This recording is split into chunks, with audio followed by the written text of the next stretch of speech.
नमस्कार, मी लतिका महाराष्ट्र रेसिपीमध्ये मी तुमचं स्वागत करत आहे। आज मी तुम्हाला अंड्याचा गावरान रस्सा बनवून दाखवणार आहे।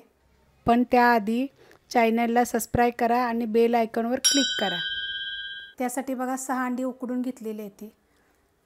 मोठा एक कांदा कापून घेतलेला आहे, थोडीशी कोथिंबीर घेतली, एक गड्डी लसूण घेतलेली, 1 इंच आलं आहे, 2 हिरव्या मिरच्या आहे आणि अर्धी वाटी सुक्कं खोबरं बघा मी भाजून घेतलेलं आहे। 1 चमचा चणा डाळ मी भाजून घेतलेली आहे आणि अर्धा चमचा जिरं घेतलेलं आहे। आपल्याला हा मसाला सगळा मिक्सरला बारीक करायचा आहे। त्याच्या अगोदर आपल्याला हे जे जिरं आणि जी चण्याची डाळ घेतलेली आहे ती पहिली मिक्सरला बारीक करून घ्यायची। जिरं भाजलेलं नाही, फक्त चणा डाळ भाजलेली आहे। चणा डाळीच्या जागेवर 1 चमचा बेसन पीठ घेतलं तरी चालेल। हे पहिलं मिक्सरला बारीक करून घ्यायचं। डाळ आणि जिरं बघा मी बारीक करून घेतलेलं आहे। आता हे एका भांड्यात काढून घेऊया। प्लेटमध्ये बघा मी काढून घेतलेलं आहे, एकदम बारीक करायचं। आता ह्याच्यामध्ये आपण हा सगळा मसाला एवढा मिक्सरला बारीक करून घेऊया। मसाला बघा मिक्सरला बारीक करून घेतलेला आहे।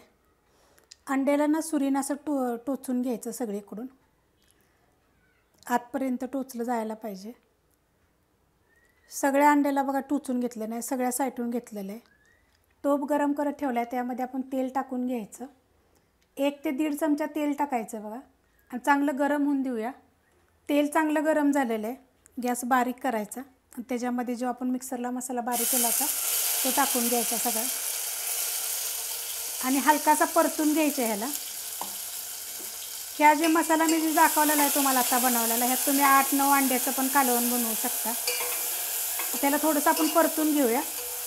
मसाला बघा चांगला परतून घेतलेला आहे। आता ह्याच्यामध्ये ही डाळ आणि जिरं आपण जे बारीक केलं होतं ना मिक्सरला ते टाकायचं आणि थोडीशी हळद टाकायची आणि चांगलं परतून घ्यायचं। जोपर्यंत ह्याला तेल सुटत नाही तोपर्यंत चांगलं परतून घेऊया आपण। मसाल्याला बघा तेल सुटस्तोवर चांगलं परतून घेतलेलं आहे। असा सुक्का झाला पाहिजे बघा, म्हणजे कालवणाला चव छान येते। गॅस आपला अजून पण बारीकच आहे। आता ह्याच्यामध्ये हे आपलं कोल्हापुरी मसाला, त्या जागी तुम्ही कांदा लसूण मसाला वगैरे टाकला तरी चालेल। माझ्या चॅनलवर सगळ्या रेसिपी आहेत बघा। 2 चमचे टाकले, तुमच्या तिखटाप्रमाणे टाका आणि 1 चमचा गरम मसाला पावडर। आता हे पण थोडंसं आपण परतून घेऊया। मसाला टाकल्यानंतर बघा परतून घेतलेलं आहे, असं बघा एकदम सुक्कं झालेलं आहे, तेल एकदम सुटलेलं आहे बघा। आता ह्याच्यामध्ये आपल्याला चवीप्रमाणे मीठ टाकायचं आहे आणि थोडंसं परतून घेऊया आपण। हे मीठ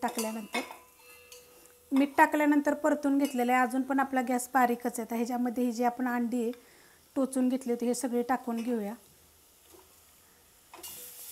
आणि ह्याच्यामध्ये आपल्याला काय करायचं आहे, गरम पाणी केलेलं आहे टाकायला मी। आपण एक गरम पाणी 1 फुलपात्र बघा मी टाकलेलं आहे आणि ह्यात मी आता ही अंडी आपण हलवून घेऊया जरा या मसाल्यामध्ये।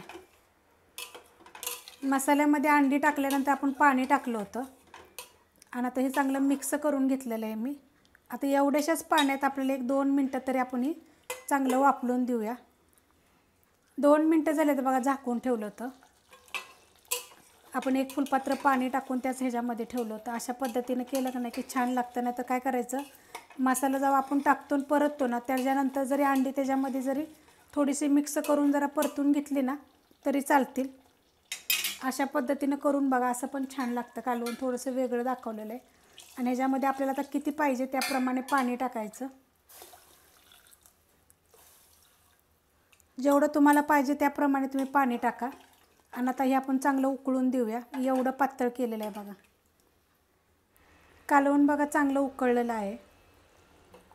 उकळल्यानंतर बघा एवढं पातळ झालेलं आहे। ह्याच्यापेक्षा जरी पातळ जरी केलं ना तरी चालतं, असं चवीला एकदम छान लागतं बघा। अशा पद्धतीत करून बघा तुम्ही। आता वरून थोडी आपण कोथिंबीर टाकूया, हलवून घेऊया थोडंसं। ही जर तुम्हाला अंड्याचा रस्सा कालवून जर आवडला असेल तर लाईक करा, सबस्क्राईब करा, कमेंट करा आणि शेअर बी करा।